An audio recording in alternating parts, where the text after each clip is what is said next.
오늘 하나님께서 우리에게 주시는 말씀은 출애굽기 30장 22절에서 38절까지 말씀입니다. 출애굽기 30장 22절에서 38절까지 말씀입니다.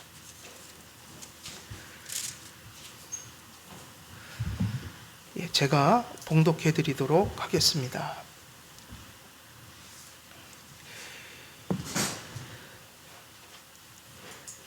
여호와께서 모세에게 또 말씀하여 이르시되 너는 상등 향품을 가지되 액체 모략 500세겔과 그 반수의 향기로운 육개 250세겔과 향기로운 창포 250세겔과 계피 500세겔을 성소의 세겔로 하고 감람기름 한 흰을 가지고 그것으로 거룩한 관유를 만들되 향을 제조하는 법대로 향기름을 만들지니 그것이 거룩한 관유가 될지라.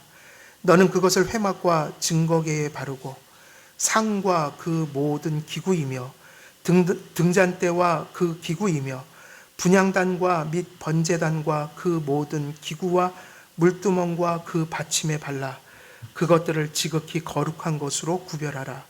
이것에 접촉하는 것은 모두 거룩하리라. 너는 아론과 그의 아들들에게 기름을 발라 그들을 거룩하게 하고 그들이 내게 제사장 직분을 행하게 하고 이스라엘 자손에게 말하여 이르기를 이것은 너희 대대로 내게 거룩한 관유이니 사람의 몸에 붙지 말며 이 방법대로 이와 같은 것을 만들지 말라. 이는 거룩하니 너희는 거룩히 여기라. 이와 같은 것을 만드는 모든 자와 이것을 타인에게 붙는 모든 자는 그 백성 중에서 끊어지리라 하라.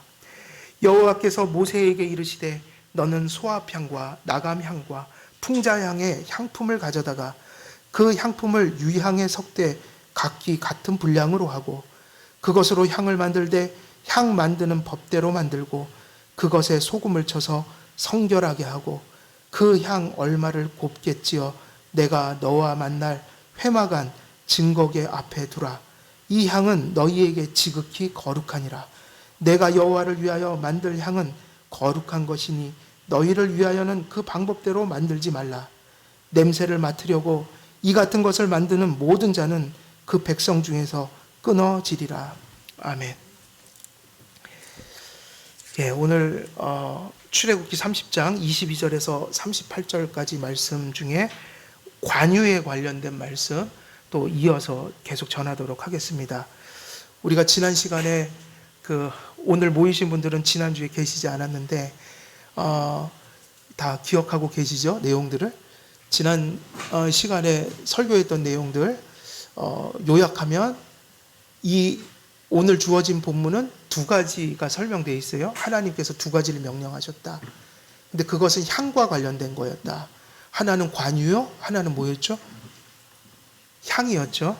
관유와 향에 관련하여.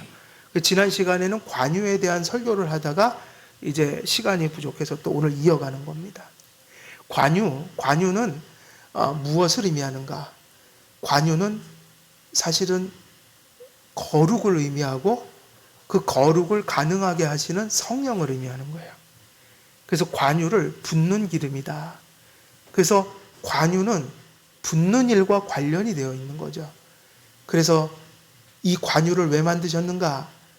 사실은 성막 중심의 구약의 백성들의 종교의 중심이었던 성막 예배와 관련하여 그 모든 것을 행하는 장소요. 그곳에서 모든 것을 실행하는 제사장들과 관련된 이야기다. 그래서 관유는 성막에다 바르고 기구들에다 바르고 그리고 그 모든 것을 운영하는 누구에게 발랐어요? 제사장에게 부었다. 그래서 이 붓는다는 말이 무슨 말과 연관되어 있죠? 기름 부음 받은 자, 메시아, 그리스도. 그래서 구약의 메시아가 뭡니까? 구약의 메시아가 모형적인 메시아는 뭐였어요? 왕과 제사장과 선지자들에게 기름을 부었죠. 그러나 가장 중심적인 것은 제사장이에요. 그래서 이 기름을 붓는다는 것이 무엇을 의미하는가? 그것은 이런 말씀들을 내포하고 있다. 메시지를. 바로 그 기름을 붓는 대상이 가리키는 본질이 회막과 회막의 기구들과 제사장이 가리키는 것이 누구예요? 원형을 따지면 예수 그리스도와 그분께 속한 모든 거죠. 그죠? 우리가 간략히 이야기를 해서 그리스도라고 얘기를 하고, 그럼 그리스도의 무엇을 얘기하는가? 그분의 존재, 그분이 행하신 일들, 그분이 행하셔서 우리에게 베푸신 모든 것들, 이것을 예표하고 있다. 그러니까 기름을 부을 때 성경은 이렇게 구약에서 얘기하는 거죠. 거룩하다. 그럼 거룩이 무엇인가? 거룩은 무엇이라고 그랬어요? 구별됩니다. 그냥 구별이 아니라 이런 의미에서 구별이에요. 이와 같은 게 존재할 수가 없다. 이것이 너무 존귀하다. 우리들과는 질적으로 다른 세계에 속한 것이다. 그러니까 뛰어남을 의미하는 거죠. 탁월성. 그러니까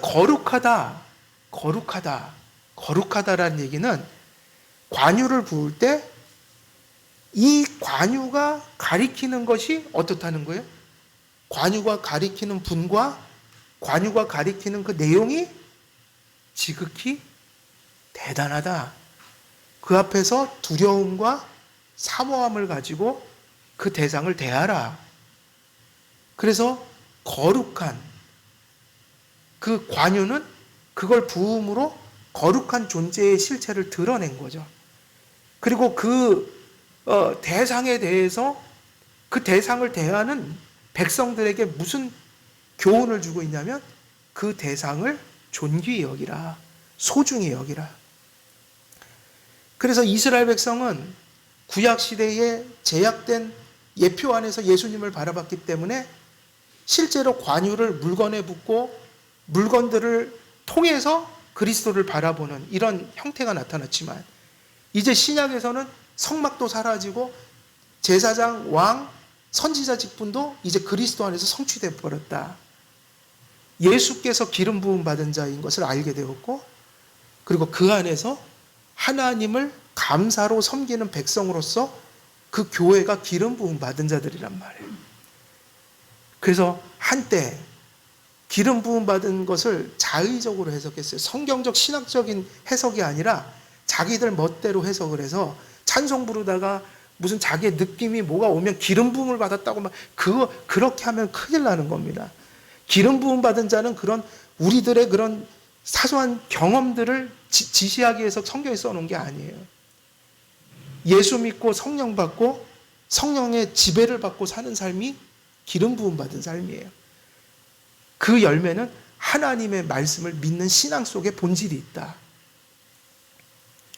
기름 부음 받은 말이라는 것은 이런 신학적인 성경에서 그런 의도로 쓴 그런 신학적 의미를 담은 의미들이란 말이에요. 개인이 주관적으로 어떤 느끼는 세밀한 감정들을 표현하는 게 아니다. 엄청난 얘기를 담고 있는 거예요. 예수의 기름 부음 받음, 그 예수의 그 역사적인 사건을 통해서 우리가 구원받은 사실, 그런 자들 속에 성령님이 내주하심으로 이제 우리의 보증인이 되어 우리의 삶을 이끌어 가신다. 총체적인 삶을 가리키는 거라고요. 그것이 그렇게 개인적인 주관적인 경험으로 쪼개고 쪼개져서 함부로 표현되다 인간의 자의적인 것을 그거로 표현하는 위험성이 있어요. 그래서 목사님들이 함부로 성경에서 검증하지 않은 채 자기들이 느끼는 대로 기름 부음 받은 것을 막 해석해서 성도들에게 기름 부음을 받아야 합니다. 기름 부음을 받아야 합니다. 근데 그게 무엇을 얘기하는지 도대체 알 수가 없는 거예요. 자기만 알아요. 자기만. 되게 중요한 본질을 놓치고 가는 거다. 성경적인 게 영적인 거예요. 여러분, 성경적인 게 뭐라고요? 영적인 거예요. 우리가 왜 영적인 삶을 사세요 그러잖아요. 영적이라는 말은 여러 가지 의미를 담고 있지만 성경에서 가장 큰 의미는 성경을 따라 사는 삶이 영적인 삶인 거예요. 우리 한국교회가 샤머니즘에 빠져갖고 그걸 무당들처럼 해석을 해버려요. 영적이라는 것을. 여러분, 성경적인 성도는 성경 말씀 똑바로 믿고 성경에 순종하면서 사는 성도가 최고로 영적인 성도예요. 정신을 차려야 된다는 거예요. 성경적인 삶을 살고 있는가 내가? 성경을 믿고 있는가? 성경을 순종하고 있는가? 그러므로 관유가 가리키는 건 거룩이다. 그래서 거룩의 근원이 무엇이라고 그랬죠? 거룩의 근원은 하나님밖에 없어요. 거룩 자체는 하나님이죠. 이 세상이 거룩하게 창조되었어요. 이유가 뭐죠? 누가 창조했기 때문에 거룩한 창조예요? 하나님이요. 근데 타락을 하면서 세상이 망가져 버렸어요. 인간이 망가져 버렸어요. 그래서 하나님과의 관계가 파괴되면서 세상은 그 거룩을 상실했어요. 그래서 거룩해져야 돼요. 하나님을 믿어야 돼요. 그리고 세상에 이제 어서 예수님이 오셔서 이제 종말이 와서 세상을 새롭게 하셔야 돼요. 성도들에게 재림은 공포가 아니라 기다림이어야 돼요. 요한은 마라나타, 주 예수여 어서 오시옵소서 그렇게 기대했지, 시한부 종말론자들처럼 공포 속에 휩싸여서 요상한 얘기를 하면서 그렇게 말하지 않았어요. 왜냐하면 이 땅에서 성도들이 이 고통을 벗는 길은, 완전히 벗는 길은 어서 주님이 오시는 길밖에 없어요. 아직도 하나님 잘 못 알아듣고 죄 짓고 아무리 온전하고 싶어도 완전할 수 없는 이 상태를 벗는 길은 사실은 두 가지예요. 빨리 죽고 빨리 주님 편에 가고 빨리 세상에 종말이 오는 거예요. 성도들은 그게 소망이어야 된다고요. 소망이어야 돼요. 그게 세상 사람들과 다른 차이점이에요. 왜 그런지 아세요? 우리의 영화가 언제 옵니까? 우리가 죽을 때 영혼이 영화돼요. 그리고 종말의 때 육체적 부활을 입게 돼요. 그 사도 바울이 할 수만 있으면 빨리 이 장막을 벗어버리고 싶다. 하지만 주님의 뜻과 소명이 있어서 감당할 책임이 있으니 그건 아니다. 하나님이 정하신 때까지는 열심히 살아야 한다. 그래서 참된 신앙을 가진 성도에게 종말이라는 것은요, 기다림이어야 돼요. 기다림. 그렇게 해석이 돼야 된다고. 완전해지는 순간. 이 죄 많고 부족한 내가 완전해지는 순간. 이 죄 많은 세상이 새 예루살렘과 새 땅으로, 세계로 하나님이 재창조하시는 순간. 그 성도들은 이 땅에서 삶을 존중하지만 절대로 죽음과 종말은 공포나 비극이 아니라 오히려 고단한 삶 속에, 이 지상의 고단한 삶의 종지부를 찍는 순간이다. 예수가 있는 자들에게는. 그래서 부활의 신앙이 중요하다고 하는 거예요. 이 땅에서도 열심히 살아야 되지만 우리의 힘으로 어찌할 수 없어서 넘어지고 실패하더라도 우린 절망하지 않아요. 왜냐하면 그것이 궁극적인 삶은 아니니까. 이 땅에서 삶도 최선을 다해서 살아야 되지만, 그렇지만 그것이 상실된다고 해서 우리는 절망하지는 않는다. 왜냐하면 우리에겐 부활의 소망이 있기 때문에.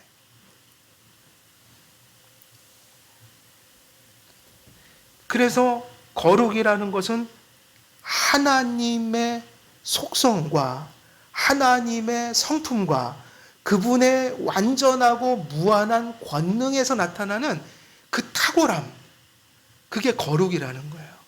하나님의 위대하심, 그 위대하심 속에서 비춰지는 그의 탁월하신 그 빛, 그것을 우리가 거룩이라고 얘기하는 거죠.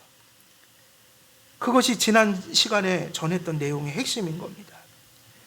그래서 관유는 하나님의 거룩하심과 깊은 연관을 가지고 있어서 26절에서 33절의 관유의 용도와 효력이 잘 나타나 있는데, 29절에서 보면 그 관유가 가리키는 예표하는 바의 첫 번째 핵심이 잘 나타나 있어요.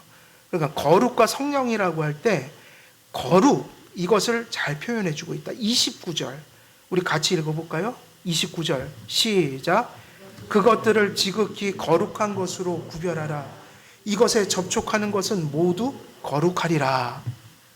관유의 목적과 용도가 뭐죠? 기능이? 관유의 목적과 용도, 기능이 뭐예요? 거룩하게 만드는 거라고. 부으면 거룩해졌어요.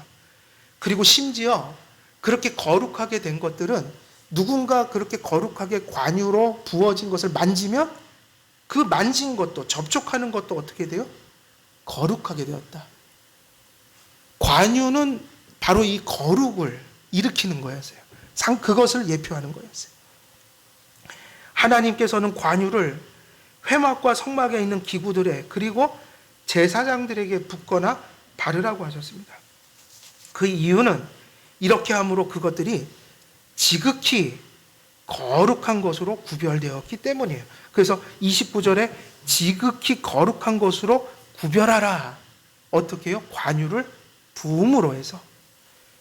그래서 이 지극히 거룩한 것으로 구별하라, 이 말씀은요, 이 히브리어에서 최상급을 나타낼 때 단수와 복수를 반복했었어요. 그래서 단수와 복수를 함께 사용해서 최상급을 표현했다. 그래서 그대로 표현하면 그래요. 거룩과 거룩한 것들, 거룩하고 또 거룩한 것들, 이래서 최상급을 표현했다. 관유를 붓게 되면은 지극히 거룩해지는 거예요. 그 관유가 하는 일이 바로 거기 있다는 거죠. 그럼 무엇이, 이 말을 뒤바꾸면은 그것이 지극하게 거룩해져서 이전에 똑같은 세상 사람들이 쓰는 그 재료로 만든 것이지만 관유를 붓게 되면 그거는 지극히 거룩해져 버려서 똑같은 나무, 세상 사람들이 쓰는 금, 은, 놋 이런 거로 지었지만 어떻게 돼버려요? 사실은 이 지금 여기서 이 재료들이요, 다 어디서 가져온 거예요? 사실은 하늘에서 떨어진 게 아니라 애굽 사람들한테 받아온 거라고요. 그 우상의 땅에서 쓰던 사람들이 쓰던 거. 그래서 기독교는요, 물질이나 현실을 부정하지 않아요. 성도님들도 똑같아요. 사실 교회 밖으로 나가면 사는 건 다 똑같아요. 보편가치 안에서는. 여러분들도 세상 사람이 사는 것처럼 일하고 먹고 사는 거예요. 현실을 벗어날 수는 없어요. 그런데 이 사실을 기억해야 돼요. 우리도 동일한 현실을 살아가지만 그 현실이 성화돼야 돼요. 이해되시죠? 현실을 버리는 게 아니라 성경적인 그런 세계관과 성경적인 동기 속에서 현실을 끌어가는 그런 현실성이 존재해야 된다는 거예요. 현실을 버리는 건 이단이에요. 여러분, 이단들의 특징이 뭐죠? 모든 이단들은 항상 현실을 버려요.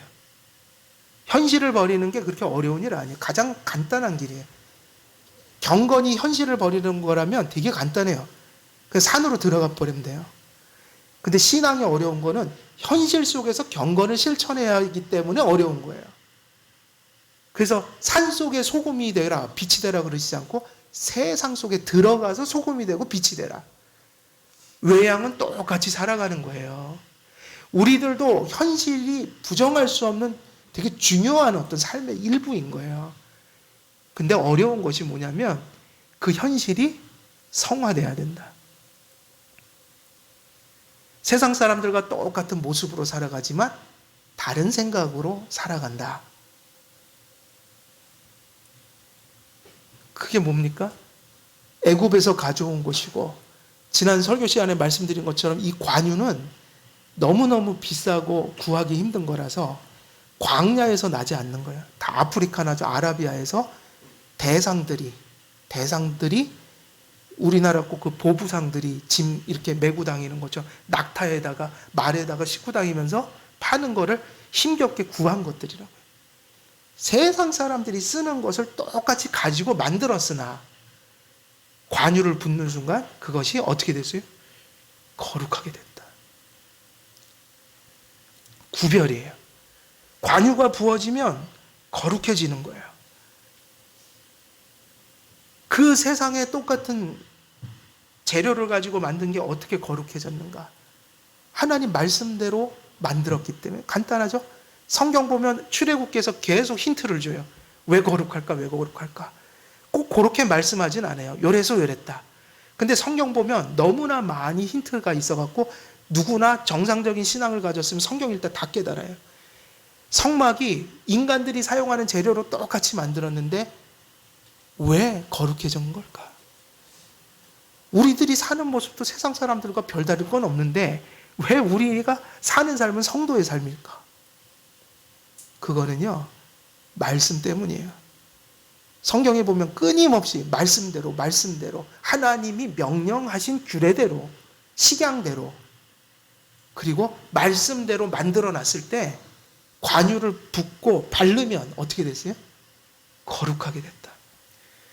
성도들의 삶도 외적으로는 다를 바가 없지만 내면적으로 보면 너무 다른 삶을 살아가고 있다.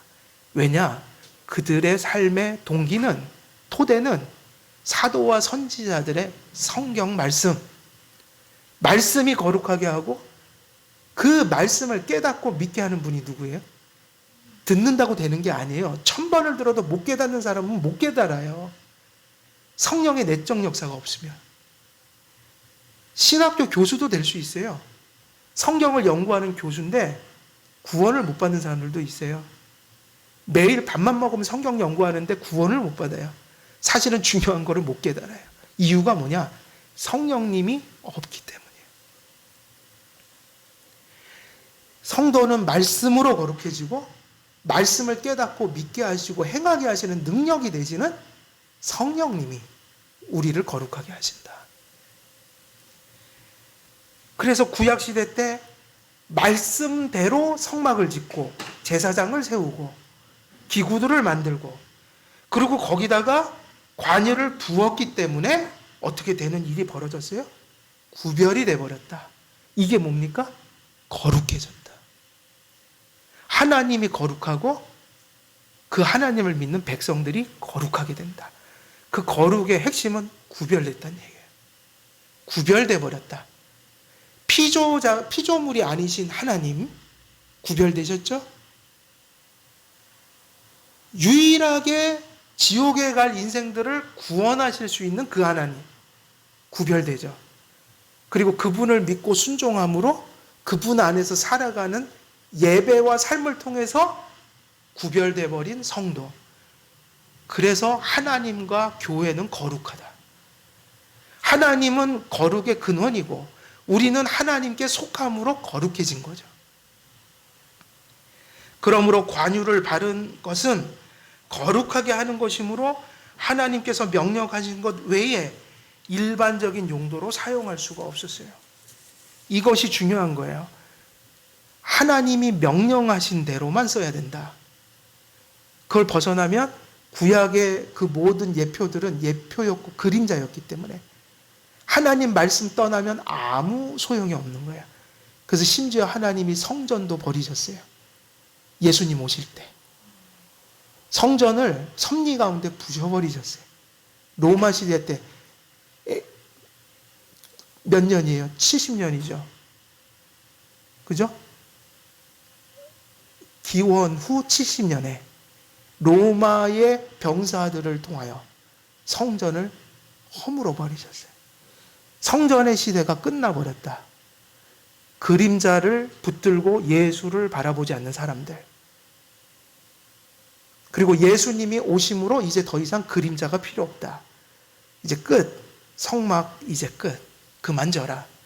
이제 예수님이 나가신다. 관유는 하나님과 하나님께 속한 것들의 구별을 예표하고 교훈하기 위해서 사용된 것들이죠. 이방인들은 물론 제사장 외에 일반 백성들도 관유를 만들어 자신들에게 부어서는 안 됐습니다. 그리고 개인으로 이러한 것을 만들어서도 안 됩니다. 왜냐하면 관유는 어떤 것을 가리키기 위한 거기 때문에. 그것이 나를 가리키면 안 되는 거예요. 가리키라고 한 것을 가리키는 게 예표의 목적이었죠. 그렇게 되면 그들은 목숨을 잃거나 이스라엘 공동체에서 출교를 당했습니다. 관유는 되게 중요한 거예요. 그죠? 너무 중요한 거에서 이것을 함부로 다루거나 인위적으로 사용하면 죽거나 출교를 당하게 됐다. 이 모든 것이 무엇을 가리킵니까?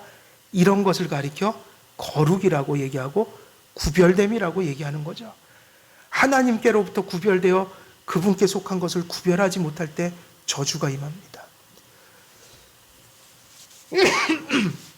그래서 성도님들께서 아까도 말씀드렸지만 외적으로 우리가 세상 사람들과 다르게 뭐가 있겠어요? 그죠? 그리고 우리 자신을 잘 돌아보면 우리가 세상 사람들만도 못하게 살아갈 때도 있어요. 있어요. 오죽하면 신앙생활을 정말 엉망으로 하니까 불신자가 와서 권면을 하는 사람도 있어요. 야, 네 예수님 믿으면서 그렇게 살면 되냐? 좀 가서 예배 좀 똑바로 드려. 그래서 좀 똑바로 살아. 근데 불신자가 와서 믿는 사람한테 그 얘기를 하는 거 저 들었다니까요. 그런 거 보신 적 없으세요? 하도 엉망으로 사니까 예수 안 믿는 자가 와서 그리고 어려운 일 닥치니까 맨날 시대에 빠져서 좌절하고 절망하고 그걸 불신자들 앞에서 그렇게 하니 부정적 얘기만 쏟아내니 불신자가 그러는 거예요. 야, 기도해. 기도하면 된다며. 하나님이 지켜주신다며. 그게 무서워요. 그러니까 우리가 예수 믿는다고 그러고 제대로 살지를 않으면요, 불신자들이 알아요. 그래갖고 이게 제일 비극적인 거예요. 믿는 사람이 하나님 없는, 하나님의 영이 없는 사람한테 충고를 받는 거예요. PD수첩에 보면은 사랑의 교회 그 일 터졌을 때 PD수첩에서 성경 구절을 가지고 설득을 하더라고요. 사랑의 교회를. 성경에 이러이러하니까 이렇게 하는 게 온전한 게 아니겠습니까? 멘트였어요, 그게. 교회가 스스로의 삶을 지탱을 못하니까 하나님이 언론사를 통해서 법조계를 통해서 이제 만지시는 거예요. 그게 하나님의 뜻이 아니라고 할 수 없어요. 교회가 못하면 세상을 통해서 하세요. 이스라엘이 타락했을 때 바벨론을 들어서 사용했잖아요. 아수르를 들어갖고 징계했잖아요. 가장 옳은 것은 교회가 스스로 살아가는 거예요. 영적인 삶을. 국가가 해서는 안 된다. 교회는 교회가 해야죠. 그게 뭐예요? 구별되는 거예요. 성도들은 구별돼야 된다. 단지 도덕적인 게 아니에요. 단지 도덕적인 건 아니다. 거룩함이란 하나님께서 피조된 만물과 거룩하게 구별되시는 그 창조자시고 지존자시라는 의미며, 한편으로는 하나님께서 자신에게 속하게 함으로 특별한 목적을 위해 구별하신 것을 의미합니다. 그래서 거룩의 기준은 누구라고 그랬어요? 이게 중요하다. 우리는 스스로 거룩할 수가 없다, 절대로. 창조 세계도 하나님이 지으셨기 때문에 하나님을 인해서 거룩한 거고, 구원의 공동체로서 교회도 누구에게 속했기 때문에 거룩한 거예요? 하나님. 그러니까 우리의 거룩은 누구에게 달린 거예요? 하나님이요. 우리 스스로에게 있는 게 아니다. 그게 자기의라고 하는 거죠. 자기의. 그리고 자기의 본성 속에 거룩의 가능성이 있다. 이게 종교적으로 보면 바리새적인 자기의고, 세상 사상, 요즘의 현대 사상으로 보면 자유주의 사상, 합리주의 사상, 인본주의 사상이에요. 인간의 본성 속에 선한 것이 있어서 예수님 안 믿고 예수께 회개 안 해도 우리가 잘 생각하고 살아가면 좋은 세상 만들 수 있다. 1918년이면 그 자유주의 사상이 미국과 유럽에 극을 달하던 시대였어요. 사실 그때 세계대전이 일어났고 사실은 스페인 독감이 2년, 3년 동안 휩쓸고 다녔어요. 사실은 가장 악할 때예요. 현대에 들어와서 노골적으로 하나님이 아니라 인간이 신이라고 생각하는 시대. 합리주의. 그리고 돌아보면 지금은 어떨까? 지금은 더하죠, 사실은. 이미 그거는 보편사상이 돼버려서. 그래서 사람들은 교만해졌어요. 하나님 의지 안 해도 산다. 우리가 머리 잘 굴리고 과학을 발전시키고 법과 제도를 잘 만들면 하나님 없어도 우리 스스로 살 수 있는 유토피아를 만들 수 있을 거야. 그리고 지금 얼마나 사람들이 고무해져서 뭐 스마트폰이니 뭐 대단한 문명의 이기들이 쏟아져 나오고 심지어는 죽을 사람도 살리잖아요. 의학으로. 그러니까 사람들이 교만해진 건 사실이에요. 하나님을 바라보지 않아요. 세상을 의지하고 살지. 자기를 믿고 살죠. 하나님의 직접적인 의도는 우리는 알 수 없지만 성경의 교훈적 의지를 가지고 보면 이런 때야말로 우리가 그걸 깨달아야 돼요. 그것만 깨달으면 돼요. 막 복잡하고 신비한 걸 찾으라는 게 아니라 이상한 음모론 막 이렇게 쫓아다 이러지 말고 성경 보면 알잖아요. 우리가 우리의 힘으로 살 수 없는 거구나. 코로나 때도 가장 많이 깨닫는 게 그거 아닙니까? 코로나가 이렇게 창궐하니 우리 뜻대로 되는 게 없잖아요, 지금. 그렇지 않아요? 우리 마음대로 안 된다. 우리의 의지대로 이거를 바꿔놓을 수가 없어요, 지금은. 우리의 지혜와 우리의 힘으로 되지 못하는 게 많구나. 그 어떻게 살아야 될까? 하나님 바라보고 살아야 되는구나. 세상은 이렇게 불안정한 거구나. 이렇게 쌓아놨던 것이 한 방에 이렇게 허물어질 수 있구나. 우리가 그렇게 당연한 것으로 여기고 살던 것들이 한순간에 상실되어 버릴 수 있구나. 교회도 날마다 회집해서 날마다 그렇게 모이고 예배하는 게 대수롭지 않은 거였지만 이렇게 와보니 하나님의 교회가 그렇게 모여서 교제하는 게 그렇게 대단한 거였구나. 그거를 할 수 있다는 게 이렇게 어려운 것이었구나. 하나님 앞에 그런 걸 깨닫고 지금은 방역하면서 자기 자신을 돌아보는 시간을 갖는 게 중요해요. 최선을 다해서 우리가 할 수 있는 대로 모이고. 하지만 그거를 깨닫지 못하고 지나가 버리면 포스트 코로나라고 해서 별의별 사상들을 다 얘기하지만 교회는 아무것도 남을 게 없어요. 우린 그걸 깨달아야 돼요. 인간의 무능성, 하나님의 섭리로 살아가는 것이 인생이다. 하나님 붙들어야 된다. 믿어야 한다. 그분과 바른 관계 맺고 살아가야 된다.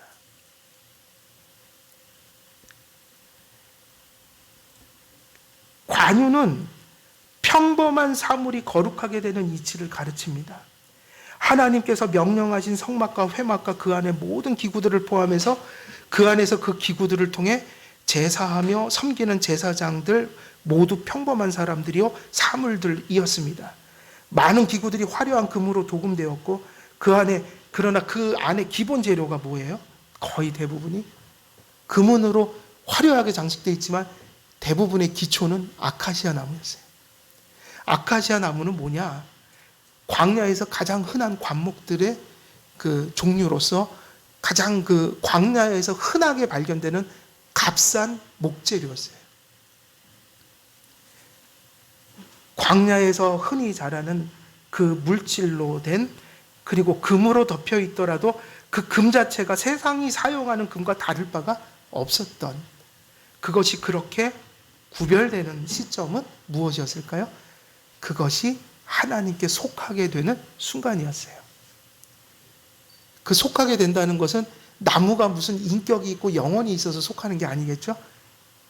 그것이 성물이 되고 그것이 성소가 되고 성스러운 장소가 되고 그것이 성스러운 사람, 제사장이 되는 것은 무엇 때문이었어요?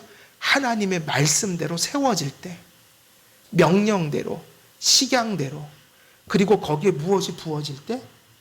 관유가 부어질 때, 상징이죠? 성령이 부어질 때, 말씀과 성령으로 거룩하게 된다. 그래서 성경 잘 읽어보면 그런 표현 많아요. 말씀으로 거룩하게 하셨다. 성령으로 너희를 깨끗하게 하셨다. 우리가 거룩해지는 것은 깨끗한 옷을 입는다고 거룩해지는 게 아니고 말씀을 믿고 깨닫고 순종하는 성도가 거룩한 것이고 그것이 성령님을 통하여만 가능한 것이기에 말씀 깨닫고 믿고 살아가는 성도들은 그런 확신을 가져야 한다. 성령님이 내게 은혜를 베푸셨다. 그래서 그 근거가 그렇게 두 가지로 구별되는 것이죠. 첫째는 말씀이요, 두 번째는 성령이다. 일반적인 재료와 물질로 된 성막과 회막과 그 안의 기구들이 거룩해질 수 있었던 이유는 그것들이 하나님께 속하는 것이기 때문입니다. 사람도 물건도 하나님께 속함으로 거룩해질 수 있었습니다. 그런데 하나님께 속하는 유일한 길은 어디에밖에 없어요? 이렇게 얘기하면 이제 이런 결론에 도달하는 거예요. 이스라엘 백성이 성막을 짓고 관유를 붓고 뭐 이런 행동을 했지만 결국 그게 다 무슨 행위냐는 거예요. 그 본질이. 무엇을 하고 있느냐는 거죠. 이스라엘 백성들이. 하나님께 속해야 거룩해진다고 그랬는데 우리 같은 죄인들이 어떻게 거룩해질 수 있는 것인가? 그럼 뭐라고 답할 수 있죠? 하나님께서 주신 말씀을, 이게 가장 먼저 해야 될 일이에요. 거룩해지기 위해서. 어떻게 해요? 하나님께서 주신 말씀을 믿어야 한다. 그 믿음이 열매를 맺어 말씀을 실현하는 삶 속에 우리가 들어갈 때 거룩해진다. 노아의 방주도 그렇고 성막과 성전 그리고 그 안에 속한 모든 것들이 하나님께서 명령하신 식양과 방식대로 제조될 때 하나님께서 그 모든 것을 거룩하게 하셨다. 그럼 그게 무슨 얘기죠? 성막을 말씀하신 대로 노아가 노아의 방주를 그 재료와 방법대로 망치질하면서 두들기고 100년 동안 그런 짓을 했어요. 세상 사람들이 봤으면 딱 미친 사람이죠. 그 산 위에서 뭐를 만들었어요? 산 위에서 배를 만들었어요. 그것도 운동장만한 배를. 몇 년 동안요? 여러분이 지금 그걸 봤다면 다 미쳤다고 하지 않겠어요? 미친 짓이죠. 하나님 말씀 딱 빼고 보면 미친 짓이에요. 그럼 도대체 그 미친 짓은 무엇을 지금 성경에서 가르쳐 주려고 그걸 자꾸 얘기하는 거예요? 100년 동안 두들기고 패고 자르고 하나님 말씀대로 노아의 방주를 만들었다. 그러면 무슨 얘기하고 있는 거죠? 이게 그럼 우리들도 지금 저기 관악산 올라가서 배를 만들라는 거예요? 그 얘기가 아니라 노아의 방주를 만들고 성막을 만들고 제사장의 옷을 짓고 그 말씀대로 관유를 붓고 이런 모든 것은 하나님을 믿었다는 얘기예요. 말씀하신 대로 뭘 믿었다? 그 말씀을 믿었다. 그리고 믿기 때문에 뭐가 나타났다는 거예요? 그대로 실행했다. 그래서 오늘 출애굽기 시내산 언약은 그렇게 가는 거예요. 하나님께서 백성들 속에 없는 얘기를 하기 시작하는 거예요. 이렇게 해라, 이렇게 해라, 이렇게 해라. 모세를 통해서. 그때 믿었어요, 안 믿었어요? 모세와 백성들이 믿었어요. 믿어갖고 모세가 내려와서는 전했고 말씀을. 그리고 전한 다음에 뒤쪽으로 가면 무슨 얘기가 나와요? 그렇게 했다 이 얘기예요. 간단해요. 얘기는 몹시 복잡한데 간단합니다. 시내산에서 모세가 말씀을 받아갖고 전하니까 이스라엘 백성이 믿었다. 그러니까 어떻게 했다는 얘기예요? 이제 우리가 뒤쪽에 가면 또 반복이 돼요. 성막 짓는 일들이. 앞에서는 명령하신 얘기가 기록되어 있고 오늘도 명령한 얘기지 아직 안 만들고 있다고요. 그 뒤로 가면 뭐가 나와요? 그렇게 만들었다 이 얘기예요. 믿으니까 행했다 이 얘기죠. 그랬더니 어떻게 했다? 하나님께서 그들을 거룩하게 구별하여 거룩한 자들에게만 함께 하시는 하나님이 속죄를 통하여 그들과 믿는 그들과 함께 하셨다. 해피엔드로 끝나요. 결국은 구약을 읽으면서 뭐 성막이 어떻고 뭐 세세히 들어가면 끝도 한도 없는 거예요. 그렇게 갈 필요는 없어요. 뭐를 깨달은 게 중요해요? 뭐 성막이 어떻고 몇 센치고 이걸 우리가 한 번은 전할 필요가 있는데 거기에 집착할 필요는 없어요. 그건 우리가 몰라도 상관이 없어요. 근데 무슨 얘기를 하려고 여기까지 지금 몇 년 동안 출애굽기 얘기하고 있는가? 앞으로 뭐 신약을 설교하면 또 몇 년 동안 설교를 한다. 그럼 무슨 얘기하냐면 똑같은 얘기하는 겁니다. 믿어라, 순종하라, 회개하라. 그러면 산다. 저는 신학교 다니면서 교수들도 보고 신학생도 보고 수많은 성도들도 봤지만 신학을 하는 목적을 모르고 신학을 하는 사람들이 너무 많더라고요. 교수들도. 무슨 고고학이니 과학이니 철학이니 총동원해서 별 얘기를 다 해놓고서 수업이 끝날 때쯤 되면 공허해지기 시작해요.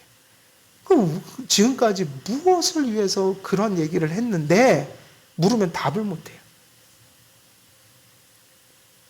이거를 깨달으면 웬만한 신학교 교수들보다 여러분이 훌륭한 거예요. 훌륭하다고 그러면 좀 그렇네요. 어폐가 있으니까. 진실하신 거예요. 뭐냐? 이런 얘기죠. 지금까지 출애굽기 왜 이렇게 설교를 해오고 있는 거예요? 계속 순간순간 본문 속에서 끊임없이 하는 얘기가 이스라엘 백성들이 하나님께서 찾아와서 말씀하시니까 믿었더라, 순종했더라, 살았더라, 그게 성령의 은혜였더라, 이 얘기하고 있는 거예요. 그래서 무슨 얘기를 듣든 다 듣고 나서는 제자리로 돌아가야죠. 아, 믿으라는 말씀이구나. 그래서 자기가 보여야죠.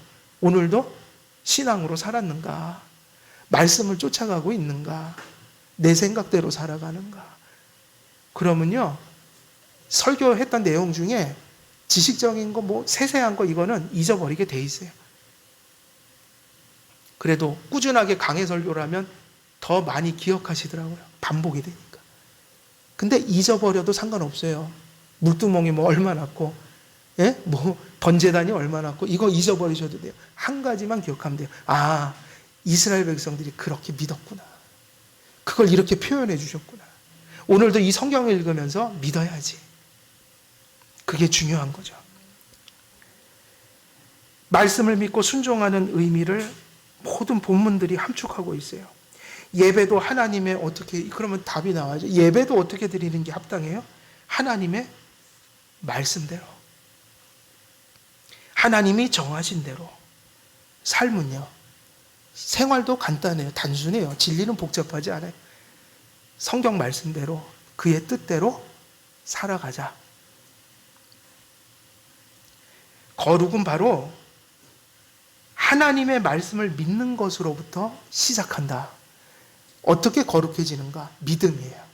근데 중요한 건 속을 확률이 높다. 많이 속는다. 그게 뭐냐면 신앙이라고 얘기하지만 성경을 향한 신앙이 아닌 게 너무 많으니까. 그걸 가리켜 유사신앙. 성경을 믿는 게 신앙인데 성경이 아닌 것을 믿으면서 신앙이라고 얘기하는 게 참 많아요. 그러니까 무엇을 대상으로 믿느냐를 잘 정립해야 한다. 말씀을 믿는 그 신앙이 우리를 유일하게 거룩하게 만듭니다. 믿음은 순종과 다른 것이지만 순종과 함께한다. 인과적으로 믿음이 앞서죠. 그리고 믿음에서 낳은 아기가 순종이에요. 그래서 믿음 이꼴 순종은 아니에요.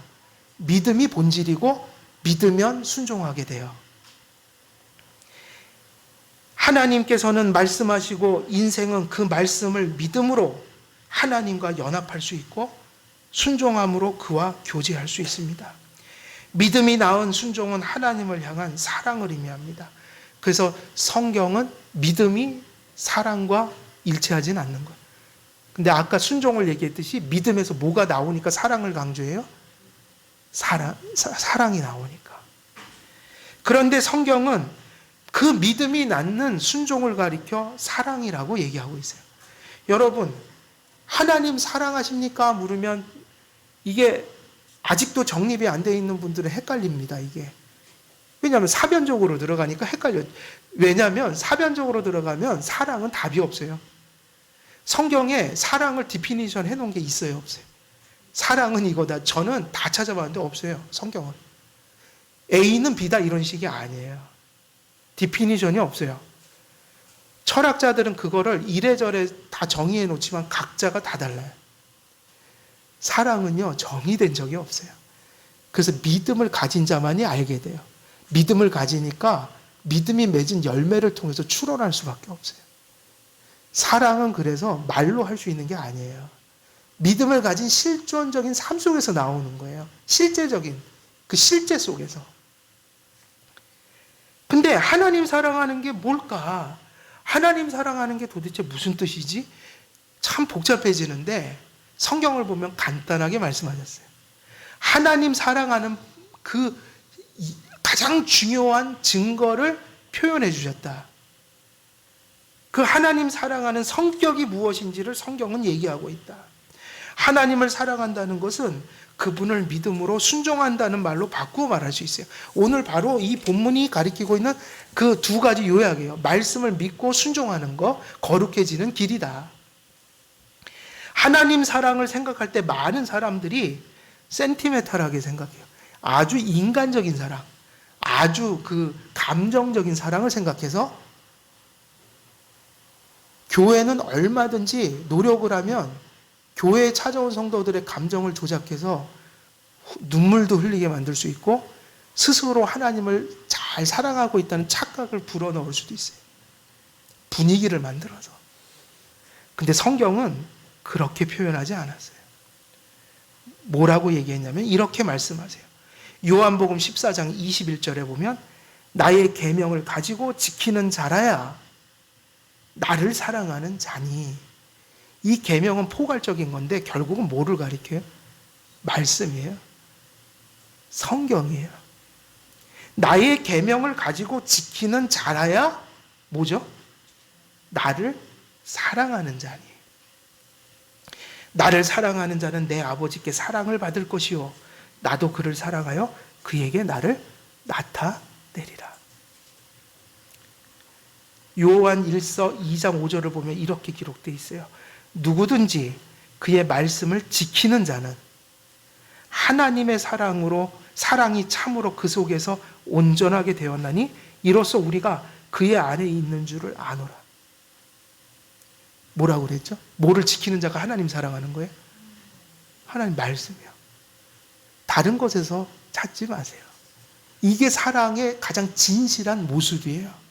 이걸 안 하면서 하나님을 사랑한다라고 100번 떠들어도 아무 소용이 없는 거예요. 하나님의 말씀을 지키려면 믿어야지 되는데 그래서 믿음이 중요해지는 거죠. 코로나가 찾아왔는데 우리의 싸움은 세 가지 속에서 일어나고 있어요. 지금 보니까 가만히 보니까 첫째 1차적으로 생명이에요. 그죠? 생명을 지키려고 지금 저 땀을 흘리면서 방역하는 거. 두 번째는 뭐죠? 생명만은 아니 사람은 생명만 지니고 살 수는 없잖아요. 생명을 유지시켜주는 현실이 필요하니까 각자의 생업들, 그죠? 이것과 싸우고 있어요. 세 번째는 뭐예요? 이건 세상 사람들이 생각 안 하는 거라고. 신앙을 지키는 일이에요. 세 번째가. 가장 열악한 환경 속에서 변함없이 하나님 쫓아가야 돼요. 그래서 이 세 가지는 우리가 어느 것도 소홀히 할 수가 없는 거예요. 다 열심히 해야 되는데 가장 궁극적인 게 뭐여야겠어요? 우리는 절대 가치는 신앙에 있으니까 그래서 그걸 조심해야 되는 거죠. 생명과 방역이 중요하고 현실이 중요하지만 잘못하면 어렵기 때문에 하나님의 말씀을 까맣게 잊고 갈 수도 있다. 현실에 밀려서. 그거를 존중하면서도 우리가 지금 하나님 앞에 바르게 대처하고 있는지를 끊임없이 순간순간 계속 되짚어야 돼요.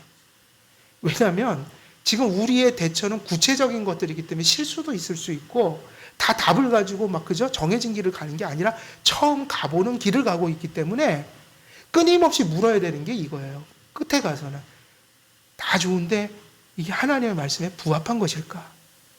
바르게 대처하고 있는 것일까? 이걸 쏙 빼놓고 가게 되면 어쩌면 우리의 신앙의 배가 침몰할 수도 있어요. 그래서 항상 지금은 하루하루 하루 자고 눈 뜨고 그걸 기억해야 돼요.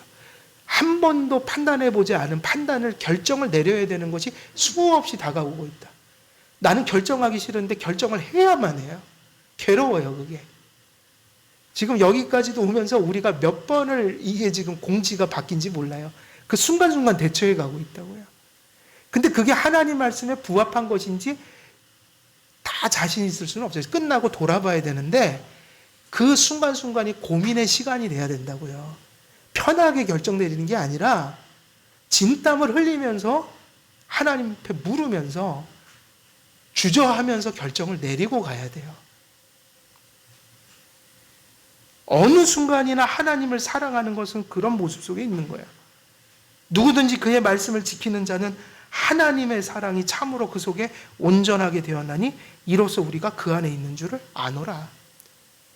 하나님의 말씀대로 사고하고 살려는 그 마음 자세가 그분이 하나님을 사랑하고 있다는 증거예요.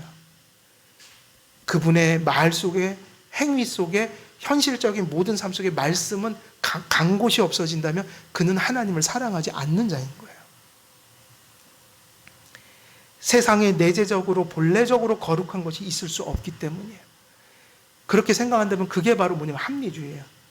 그게 바로 자유주의고 그게 인본주의예요. 인간 본성 속에 스스로 살아갈 힘이 있다. 이게 현대인의 사상의 가장 악한 사상이에요. 하나님만이 스스로 거룩하며 거룩 자체라고 할 수 있고, 그러나 세상은 더군다나 타락한 인생은 하나님께 믿음으로 연합하고 그에게 속해야만 거룩해질 수 있다. 그래서 이 시대에 가장 중요한 것이 믿음과 하나님의 말씀을 쫓아가는 정신, 삶, 실천이다. 거룩은 하나님께 속한 곳에만 존재하기 때문이죠. 그 속함은 믿음 외에 다른 방도가 없다. 우리들은 그런 의미에서 삶을 살아가면서 믿음을 점검하면서 살아야 합니다. 우리가 구원받은 자로서 믿음으로 살고 있는지, 그리고 그 믿음이 참 믿음이어서 하나님께 사랑을 나타내고 있는지, 그리고 그 사랑이라는 것이 진정 하나님의 뜻을 믿기 때문에 나타나는 그런 의미의 순종의 열매인지 우리가 끝없이 살펴야 됩니다. 성도의 거룩은 구약의 백성들과 마찬가지로 하나님의 말씀에 대한 믿음과 순종에 속한 것이기에, 오직 믿음이란 종교개혁자들이 새롭게 창작해낸 구호가 아니라 오직 성경이라는 것은 구약과 신약 전 성경이 가르치는 진리다. 이 얘기는 오직 성경이라는 말은 우리의 믿음의 내용이, 대상이 말씀을 통해 하나님을 바라보는 것이어야 한다. 그것을 강조하고 있는 겁니다. 전 성경이 오직 거룩해지기 위해 하나님의 말씀을 믿어야 함을 가르치며, 이렇게 하나님께 속하여 거룩해진 자들의 거룩이 순종의 열매를 통해 증거됨을 가르치고 있는 거죠. 믿고 순종하는 것이 하나님께 속한 예배요 삶이라면 그 믿음과 순종의 대상은 하나님이시며, 하나님께서는 우리가 믿고 순종할 바를 오직 성경을 통해 계시하고 알려주시는 분입니다. 그래서 성도의 본질은 무엇이냐고 물으면, 믿고 그의 말씀 안에 거하는 자들은 그 성도라는 말의 본질 자체가 그들이 거룩에 속해 있고, 우리와 같은 죄인이 거룩하게 되기 위해 성도들은 말씀으로 돌아가야 하고, 말씀으로 돌아간다 함은 불신과 의심을 버리고 말씀을 신앙으로 붙들고 불순종과 패역을 버리고 말씀을 순종하는 삶으로 우리가 다시 회개하는 것을 의미하는 것이다. 성도들은 말씀을 믿는 믿음으로 그렇게 거룩해지는 것입니다. 그러므로 믿음이 흔들리고 또 입으로 믿는다고 하면서 순종을 추구하지 않는 신앙은 연합의 측면에서나 교제라는 측면에서 하나님과의 관계가 멀리 소원해져 있는 상태라고 말할 수 있는 것입니다. 다시 말씀에 귀를 기울이고 마음을 그 말씀에 기울여야 합니다. 어려울 때일수록 우리는 더욱더 하나님의 말씀에 민감해져야 합니다. 왜냐하면 우리 속에 죄성이 있기 때문에.